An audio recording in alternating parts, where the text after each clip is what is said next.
Warahmatullahi wabarakatuh. Alhamdulillah, salatu wassalam ala rasulillah wa ala alihi wa sahbihi wa man wala. Alhamdulillah, tulab dan tulibat yang dirahmati Allah subhanahu wa ta'ala, kita berjumpa kembali pada pertemuan yang kedua kitab Mulakhas Qawaid Al-Lughah Al-Arabiyyah dalam pelajaran kaidah nahwu, ya. Dan hari ini insyaallah kita akan mempelajari al-jumlah wa syibhul jumlah. Al-jumlah artinya adalah kalimat dan syibhul jumlah artinya adalah frasa. Al-awwal, yang pertama, al-jumlatul mufidah. Al-jumlah al-mufidah artinya adalah jumlah yang informatif, ya. Banyak orang mengartikannya al-jumlah al-mufidah jumlah bermanfaat. Menurut saya ini kurang tepat. Yang tepat adalah jumlah yang informatif, karena kata-kata al-ifadah berasal dari kata-kata afada yufidu yang artinya adalah menginformasikan, ya.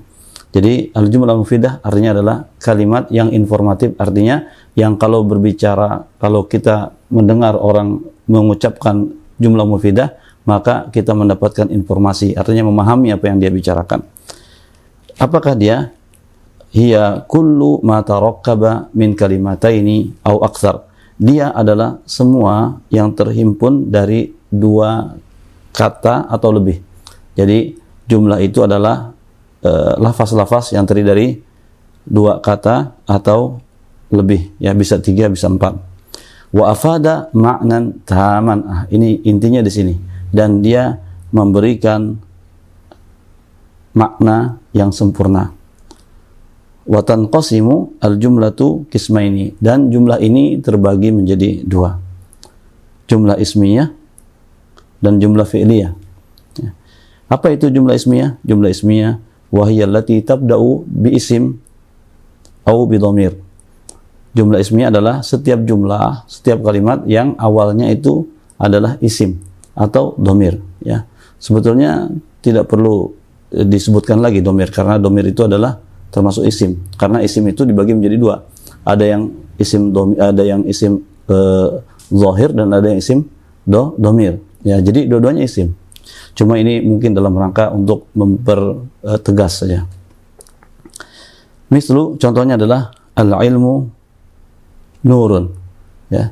Ilmu itu adalah cahaya. Jadi kata-kata ini kalau kita kategorikan ke dalam macam jumlah, dia termasuk jumlah ismiyah karena diawali dengan kata-kata al-ilmu, dan al-ilmu itu adalah isim, sehingga jumlah ini disebut dengan jumlah ismiyah, ya. Nahnu mujahidun, kami adalah para mujahid, para pejuang. Nahnu mujahidun ini adalah jumlah ismiyah karena diawali dengan kata-kata nahnu, dan nahnu itulah domir, dan domir adalah isim. Terus yang kedua adalah jumlah fi'liyah. Wahiyya allati tabda'u bi fi'l. Dia adalah jumlah atau kata atau kalimat yang diawali dengan fi'il.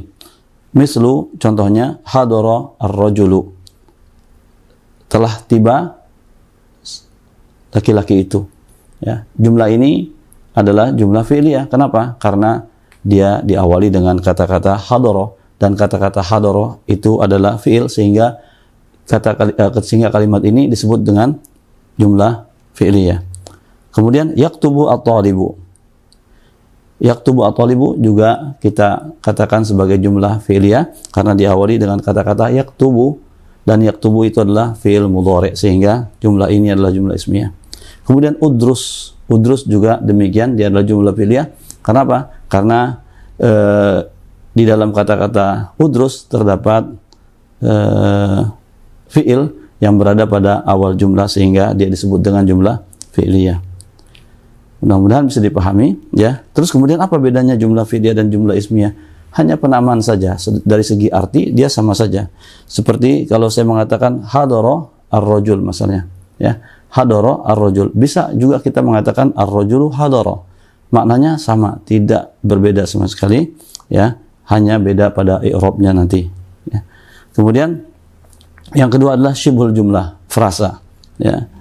Wahiyya kullu ibaratin mukawwanatin min. Dia adalah setiap ibarah, setiap lafaz yang terdiri dari zarfu ba'dahu mudhafun ilaih, zarf dan sesudahnya mudhafun ilaih, atau mudhafun ilaih yang berada setelah zarf disebut juga dengan mazruf, Ya, untuk memudahkan penyebutan kita sebut dengan kata-kata dzarab wa mazrub. Dzarab dan tempat disandarkannya dzarab itu.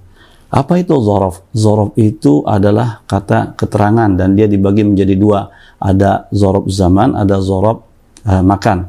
Dzarab zaman contohnya adalah yauma, seperti ketika kita mengatakan yaumal ahad, maka itu adalah dzarab, yaumanya dzarab. Atau kata-kata qabla atau ba'da itu dzarab zaman. Kemudian ada dzarab makan. Dzarab makan yang menunjukkan keterangan tempat, ya. Saya ulangi, jadi dzarab itu ada dua, dzarab zaman dan dzarab makan. Dzarab zaman adalah keterangan waktu, masa, dan dzarab makan adalah keterangan waktu. Contohnya fauqa syajarati. Fauqa asyajarati. Fauqa artinya adalah di atas syajarah, pohon. Nah, dzarab fauqa syajarah ini adalah dzaraf makan. Kenapa? Karena dia adalah keterangan yang menunjukkan tempat, dan syajarahnya adalah mudhafun ilaihi atau yang disebut saya bilang tadi mazruf. Dan kalau ada kata-kata seperti ini, maka dia adalah syibhul jumlah. Kenapa? Karena dia bukan jumlah, ya, dia adalah kata-kata yang terdiri dari dzaraf dan mudhafun ilaihi.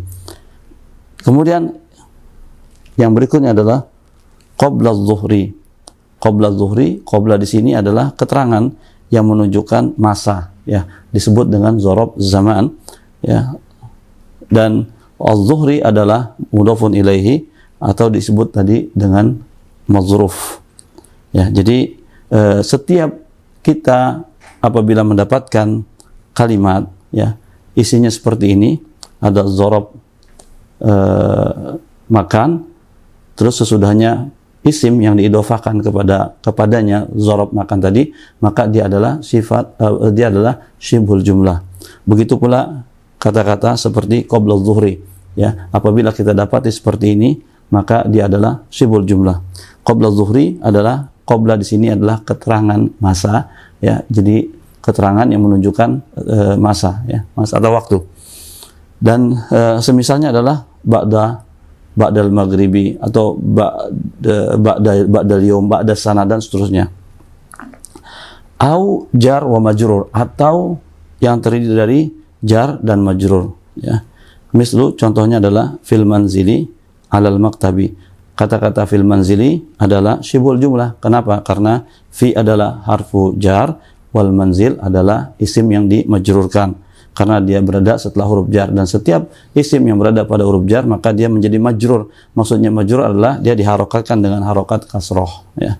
Begitu juga alal maktabi, ya. Jadi intinya adalah setiap kata-kata yang terdapat di dalamnya dzaraf dan mazruf atau dzaraf dan mudhafun ilaih, kemudian ada jar dan majrur, maka dia disebut juga dengan syibhul jumlah. Nah, ini pelajaran yang bisa kita pelajari pada siang hari ini, dan insya Allah mudah-mudahan kita akan lanjutkan pelajaran berikutnya. Kemudian sekali lagi bagi yang belum paham atau ada sesuatu yang kurang jelas, silakan tinggalkan pada kolom komentar, dan yang belum bergabung pada grup Nahwu silakan bergabung, dan jangan lupa untuk subscribe di channel ini dan juga menyalakan notifikasi agar setiap kali kami mengupdate pelajaran-pelajaran baru mendapatkan notifikasi di channel kita masing-masing. Demikian, wassalamualaikum warahmatullahi wabarakatuh.